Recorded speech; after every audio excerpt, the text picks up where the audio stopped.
અહીં આપણે પાતળા માધ્યમ આગળ વક્રીભવન જોવાનું છે. આગળના ટોપિકમાં એટલે કે 10.3.1માં માત્ર વક્રીભવન હતું તો પણ ત્યાં આપણે કીધું હતું કે આ ઘટ માધ્યમ આગળ વક્રીભવન છે. એ ઘટના રિપીટ કરીએ અને પછી પાતળા માધ્યમની વાત કરીએ. ઘટ માધ્યમ, માધ્યમ 2, માધ્યમ 1 તરંગ આપાત થાય છે. એ અને બી તરંગગ્ર છે. એમાંથી નીકળી અને પ્રકાશનો તરંગ આગળ વધી V2 ટો જેટલા અંતરે બીજું તરંગગ્ર રચે છે.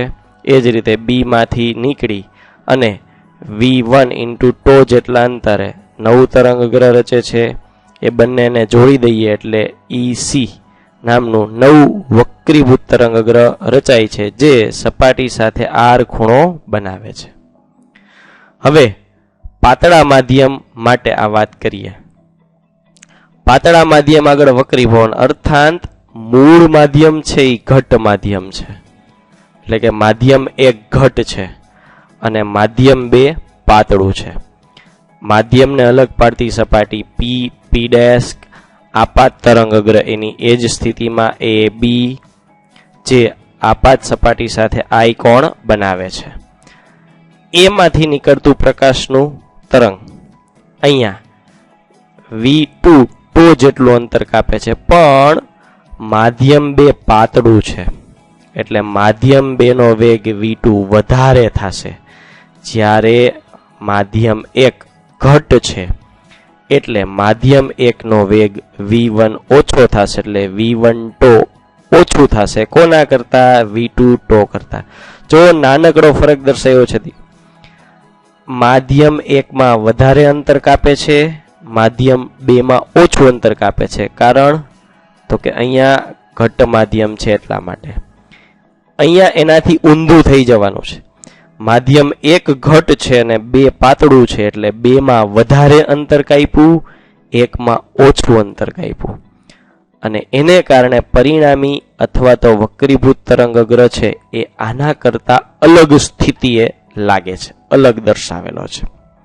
તો આ પાતળા માધ્યમ આગળ વક્રીભવનની ઘટના થઈ. પણ સૌથી અગત્યની બાબત એ છે કે જ્યારે પ્રકાશ ઘટમાંથી પાતળા માધ્યમમાં આવે ત્યારે વક્રીભવન તો થાય જ, પણ બીજી શક્યતા છે પૂર્ણ આંતરિક પરાવર્તનની.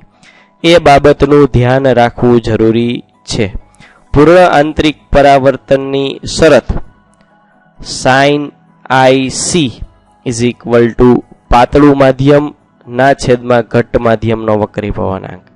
જો આપણે વક્રીભવન મેળવવું હોય તો આપાત કોણ છે એ એવો રાખવો જોઈએ કે જેથી પૂર્ણ આંતરિક પરાવર્તન ન થાય. પૂર્ણ આંતરિક પરાવર્તન ન થાય એ માટે આપાત કોણ છે એ ક્રાંતિ કોણ કરતા નાનો જ રાખવો જોઈએ. જો આપાત કોણ I ક્રાંતિ કોણ IC કરતા નાનો હશે તો જ વક્રીભવન થશે, નહીતર પૂર્ણ આંતરિક પરાવર્તન થશે. એટલે આ શરત પડાશે તો જ આપણે પાતળા માધ્યમ આગળ વક્રીભવન મેળવી શકીશું. તો આટલો ફરક છે. ઘટ માધ્યમમાં આપણે નિશ્ચિંત છીએ, પણ પાતળા માધ્યમ માટે પૂર્ણ આંતરિક પરાવર્તન ન થાય એ બાબતનું ધ્યાન રાખવું પડશે.